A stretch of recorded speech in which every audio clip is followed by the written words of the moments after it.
Elle est partie depuis des mois, mais son ombre semble encore flotter dans chaque recoin de ton esprit. Tu te surprends à consulter ses réseaux sociaux en pleine nuit, partagés entre l'envie de savoir et la peur de découvrir quelque chose qui te blessera encore. Tu revis vos anciennes discussions, surtout celles qui se sont mal terminées, en réimaginant d'autres scénarios où tout aurait pu mieux finir.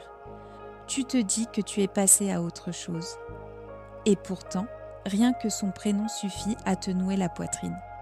Tu tentes les applications de rencontres, mais chaque visage est comparé au sien.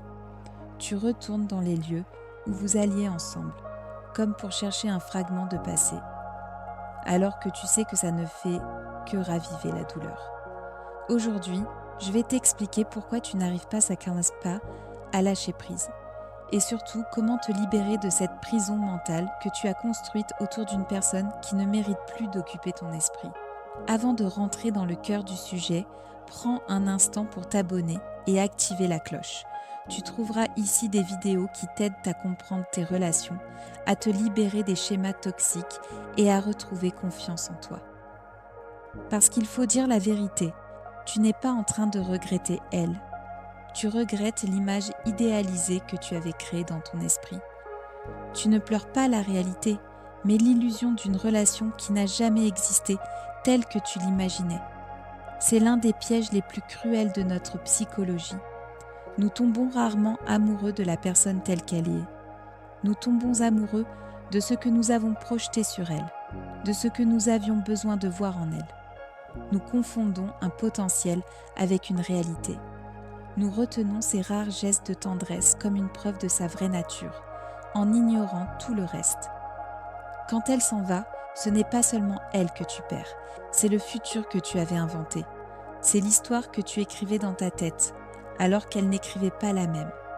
Et c'est là que ça devient encore plus profond.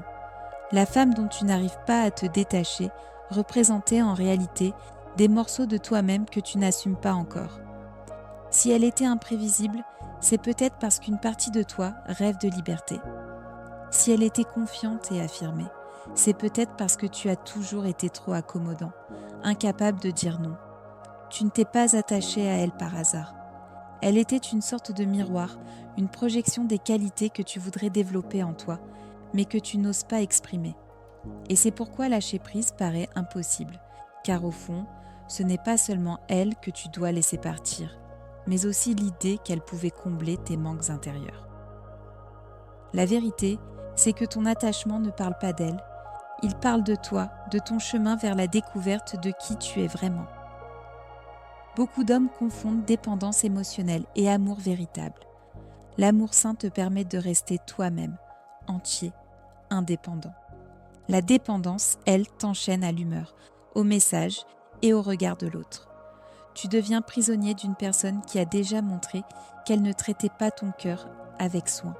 Ce genre de relation est comme une addiction. Ton cerveau s'habitue à un cocktail chimique instable. Espoir, anxiété, soulagement, déception. Et même si tu sais que ça te détruit, ton corps le réclame encore. Rompre ce cycle ne repose pas uniquement sur la volonté. Il faut réapprendre à ton système nerveux que l'amour n'est pas synonyme de souffrance ni d'angoisse. En regardant ton passé, tu verras sûrement un schéma répétitif, différentes personnes, même émotions. Tu changes de visage, mais les dynamiques se répètent. Pourquoi ? Parce que ton inconscient essaie de régler d'anciennes blessures en recréant le même scénario encore et encore.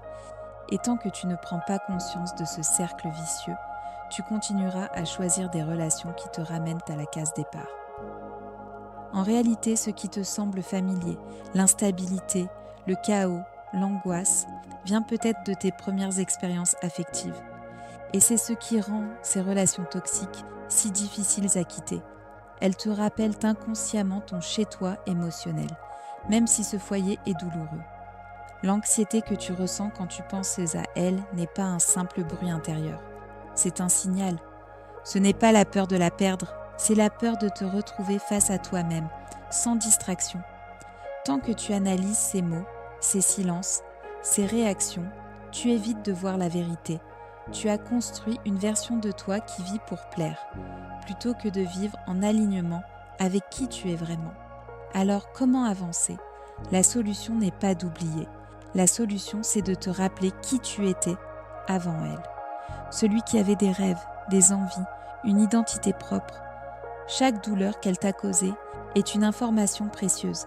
Chaque limite qu'elle a franchie t'indique les limites que tu n'avais pas encore osé poser. Chaque promesse non tenue te montre que tu dois tenir les tiennes envers toi-même. Chaque fois qu'elle t'a fait te sentir trop peu ou pas assez, révèle que tu t'es trop souvent diminué pour rentrer dans des cadres qui n'étaient pas faits pour toi. Il ne s'agit pas d'être reconnaissant pour la souffrance, mais de comprendre que la souffrance est une boussole. Le vrai travail consiste à réintégrer les qualités que tu admirais chez elle en toi-même. La liberté que tu voyais en elle, c'est la liberté que tu dois t'autoriser.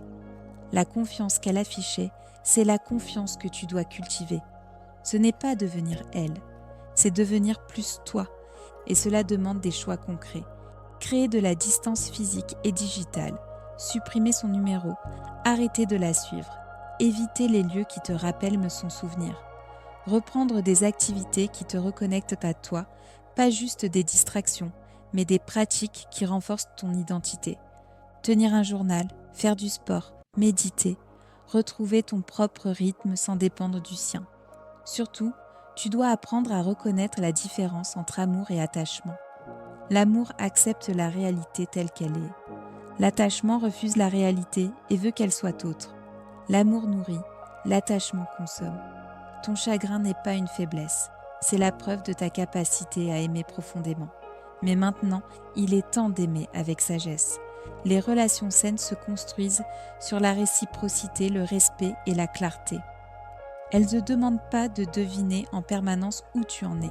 Elles ne t'obligent pas à t'effacer. Elles te permettent d'être plus toi-même et non moins. La bonne personne pour toi ne te demandera jamais de prouver ta valeur ou de sacrifier ton authenticité. Elle ne te fera pas sentir trop ou pas assez. Elle marchera à tes côtés, à ton rythme, avec une énergie égale à la tienne. La vraie liberté ne consiste pas seulement à la laisser partir. Elle consiste à laisser partir la version de toi qui acceptait si peu, à dire adieu à l'homme qui croyait devoir mériter ce qui aurait dû lui être donné naturellement. Le respect, l'amour, la considération. Ce n'est pas la fin de ton histoire, c'est le début d'une nouvelle. Une histoire où tu choisis des relations qui t'élèvent plutôt que de t'épuiser. Où tu construis une vie assez riche pour que les personnes toxiques n'y trouvent non plus leur place. Parce qu'en vérité, tu n'étais pas attaché à elle. Tu étais attaché à ce qu'elle représentait sur ton chemin vers toi-même. Chaque jour où tu choisis de ne pas replonger est une victoire. Chaque fois où tu te recentres sur ton présent, tu renforces les fondations de ton futur. Et ce futur, crois-moi, peut être bien plus lumineux que ce passé auquel tu t'accroches. Retiens une chose, tu n'es pas en train de guérir pour la récupérer. Tu es en train de guérir pour te retrouver. Et cet homme-là, authentique, confiant, entier, vaut 1000 fois plus que toutes les illusions que tu poursuis encore. Si cette vidéo t'a parlé, laisse un commentaire pour partager ton expérience ou l'idée qui t'a le plus marqué. Ça aide non seulement la chaîne à grandir, mais surtout d'autres personnes qui vivent peut-être la même chose que toi. Et bien sûr, abonne-toi pour ne pas manquer les prochaines vidéos qui t'accompagneront sur ce chemin de transformation.